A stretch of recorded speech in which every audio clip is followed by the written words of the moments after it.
السلام عليكم، ازيكم عاملين ايه؟ يا رب تكونوا بخير. انا نجلة هعمل معاكم النهارده ان شاء الله فيديو جديد. هعمل معاكم السبانخ، ازاي نطبخها، ازاي نختارها.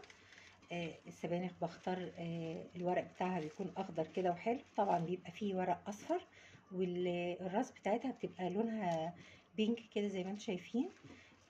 طبعا بشيل كل اي ورقه صفراء او مش كويسه في الورق بتاع السبانخ. تمام. انضف بقى ايه، اغسلها كويس قوي جدا كذا مره، وانضف الراس دي، اشيلها كده وانضف ايه الشعيرات اللي بتبقى هنا كده، شايفين هنا بيبقى فيه شعيرات كده. خد واحده واحده وانضفها، واقسم الراس كده من هنا كده، وابتدي ارصها عشان ايه اقطعها.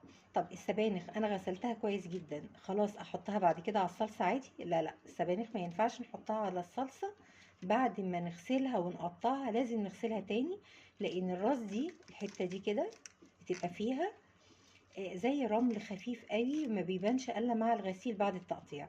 لو غسلتوها كده ممكن تحسوا برمل في الاكل. لازم بعد ما تقطعوها كويس، تقطعوها يعني، تشطفوها كويس قوي مرة مرتين، وبعدين تحطوها في الصلصة تاني.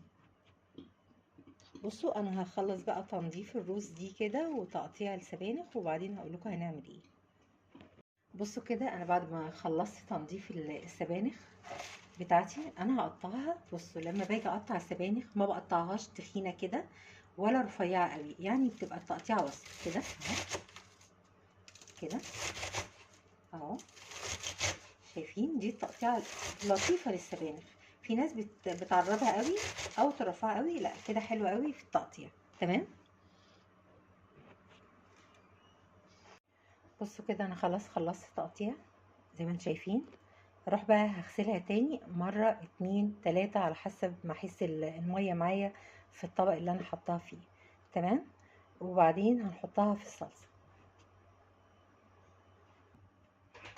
خلصنا. بص التقطيع والغسيل زي ما انتم شايفين، حطها في مية عشان هاخدها من المية دي على الصلصة على طول.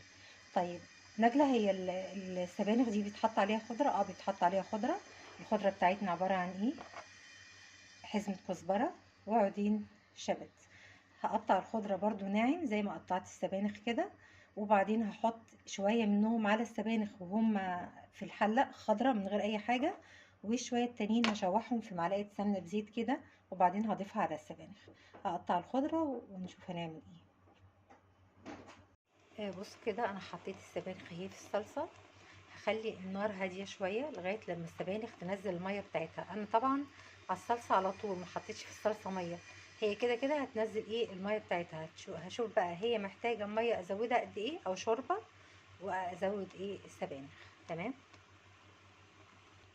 بصوا الخضره بتاعتي اهي زي ما انتم شايفين، قلبتها في قلب بعضها كده. تمام.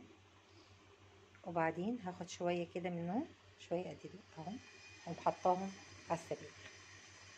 طب دول هتعملي فيهم ايه؟ دول بقى هحمرهم كده في سمنه بزيت لغايه لما ياخدوا لون غامق شويه، وبعدين اضيفهم على السبانخ لما اضيف الميه وهي في نص السوا كده.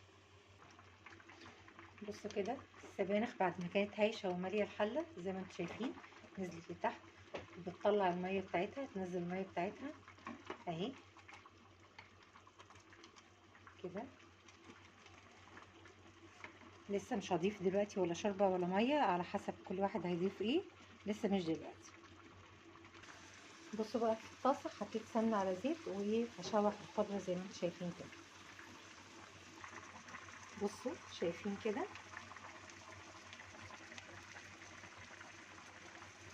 انا دلوقتي هضيف الميه بقى ايه بتاعتي، ثانيه كده.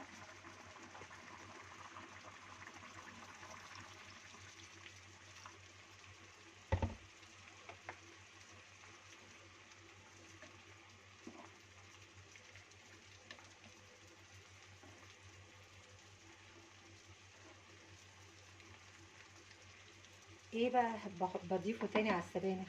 بحط ايه في نص السوا كده، معلقه رز، بغسل معلقه رز كويس واقوم ضيفاها عليه. في ناس بتحط حمص طبيخ اللي هو الصغنن ده، بس انا بصراحه بحب احط رز.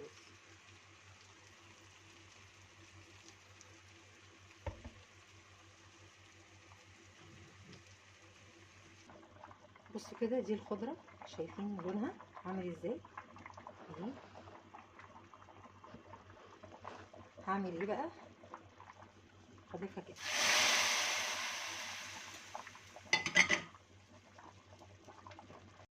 بصوا كده، تعالوا نبص على السبانخ.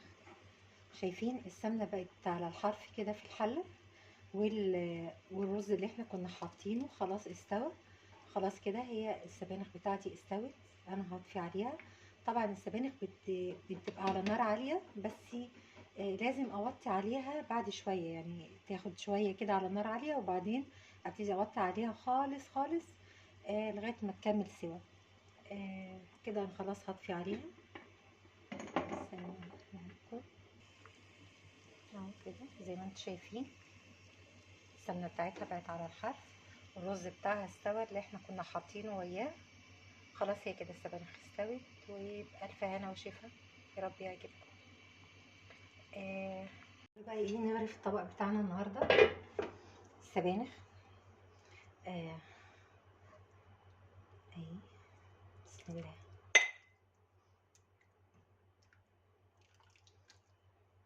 السبانخ طبعا من الخضروات المفيده قوي بالحديد، ويعني مليانه حديد.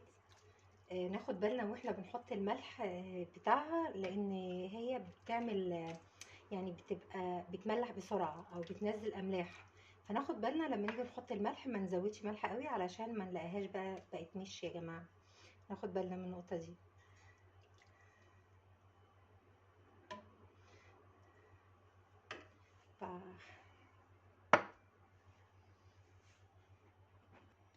بصوا كده، وده كده كان طبقنا النهارده. عملت جنبه رز بالشعريه. يا رب الفيديو بتاع النهارده يعجبكم، وان عجبكم الفيديو النهارده بقى دوسوا لايك وشير وسبسكرايب، واشوفكم في فيديو جديد ان شاء الله، وباي باي.